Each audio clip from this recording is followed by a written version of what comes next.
Il était une fois un couple charmant, Adaku et Emeka, unis par 7 années de mariage.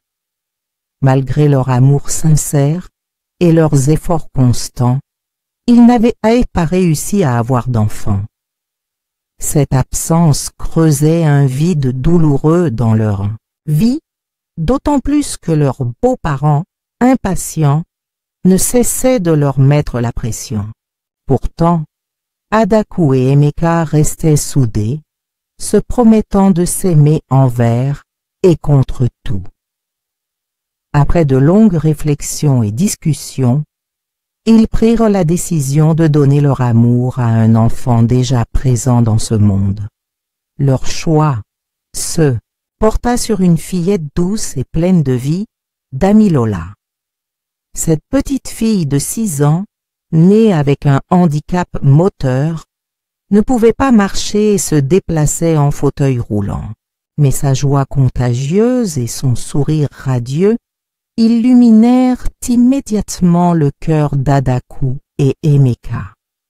« Nous allons l'aimer et lui offrir tout ce dont elle a besoin, » murmura Emeka, les yeux brillants de larmes.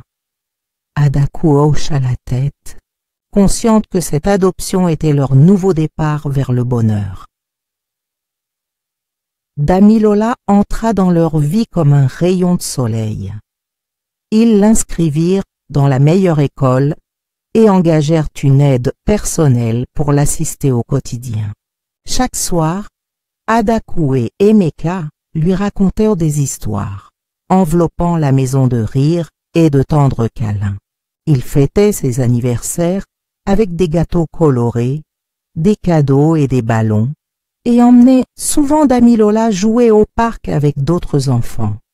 Elle se sentait aimée, protégée à sa place.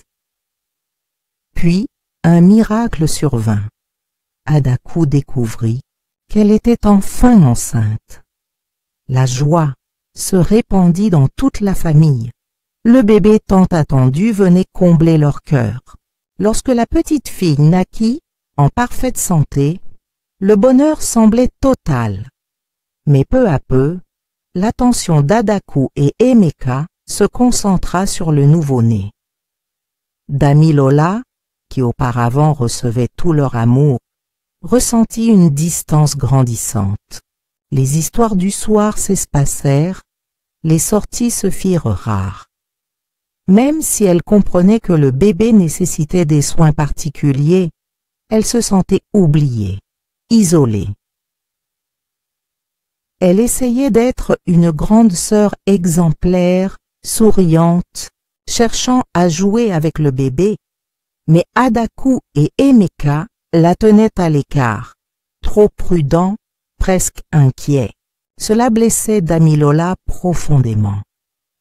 À l'école, son comportement changea. Ses notes baissèrent et elle devint silencieuse, retirée. Le professeur, inquiet, convoqua ses parents qui minimisèrent la situation, pensant que ce n'était qu'une phase d'adaptation. Le premier anniversaire du bébé arriva. Une fête somptueuse fut organisée, mais Damilola fut exclue. Elle regarda de loin, les yeux embués de larmes, sans même recevoir un vêtement neuf pour l'occasion. Peu après, le bébé tomba gravement malade. Adaku et Emeka, paniqués, firent tout pour la sauver, mais la petite fille succomba. Ce choc déchira le couple. Leur douleur fut immense. Ils reportèrent toute leur attention sur Damilola, comblant son vide d'affection. Mais quelques mois plus tard, une nouvelle grossesse leur apporta des jumeaux. Avec cette nouvelle arrivée, Damilola retomba dans l'ombre. Malgré les avertissements de la mère d'Adaku, le couple changea l'école de Damilola pour une moins chère, tandis que les jumeaux fréquentaient les meilleures institutions. La douceur d'antan d'Adaku se transforma en impatience, parfois en colère, tandis qu'Emeka devenait distant, absorbé par les soins aux enfants biologiques. Un jour, la domestique qui veillait sur Damilola dut partir en urgence au village.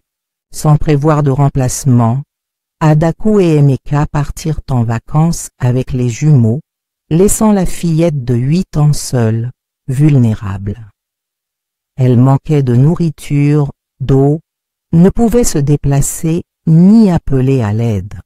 Quand la femme de ménage revint, une semaine plus tard, elle trouva Damilola déshydratée, sale et presque inconsciente. Elle la conduisit à l'hôpital, où les médecins luttèrent pour sa survie.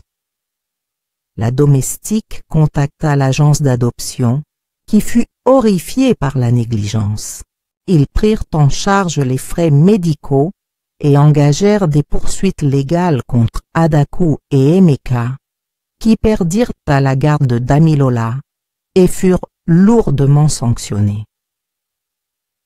La vie de Damilola changea radicalement.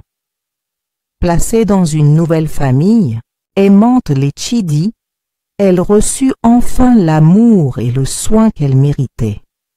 Elle bénéficia d'un fauteuil roulant moderne, d'une maison adaptée et d'un accompagnement psychologique pour guérir ses blessures profondes.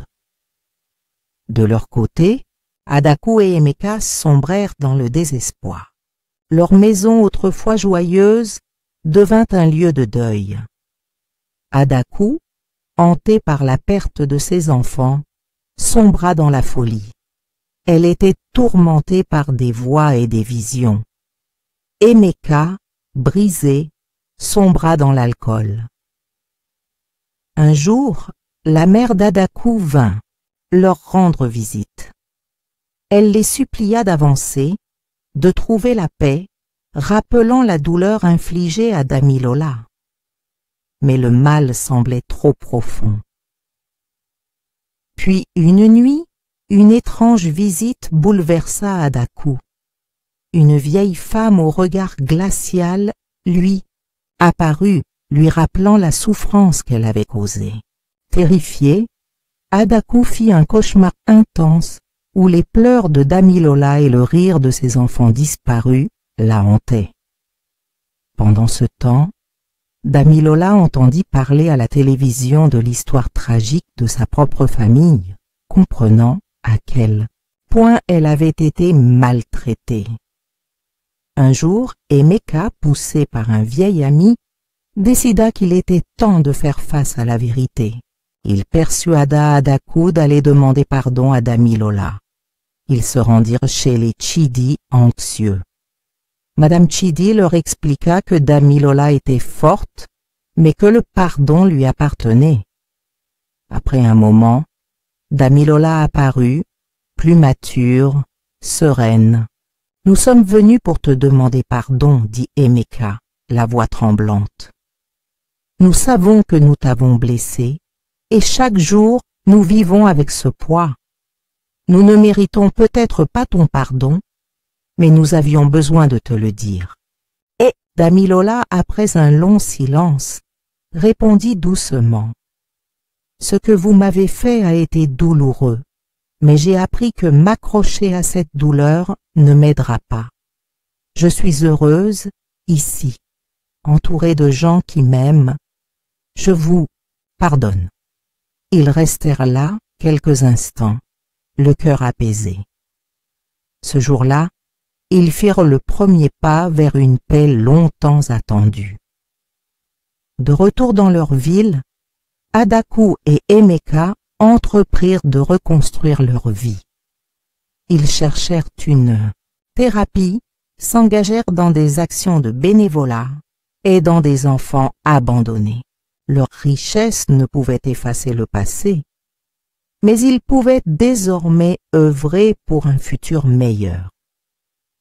Cette histoire nous rappelle qu'un enfant, qu'il soit biologique ou adopté, mérite avant tout amour, attention et stabilité.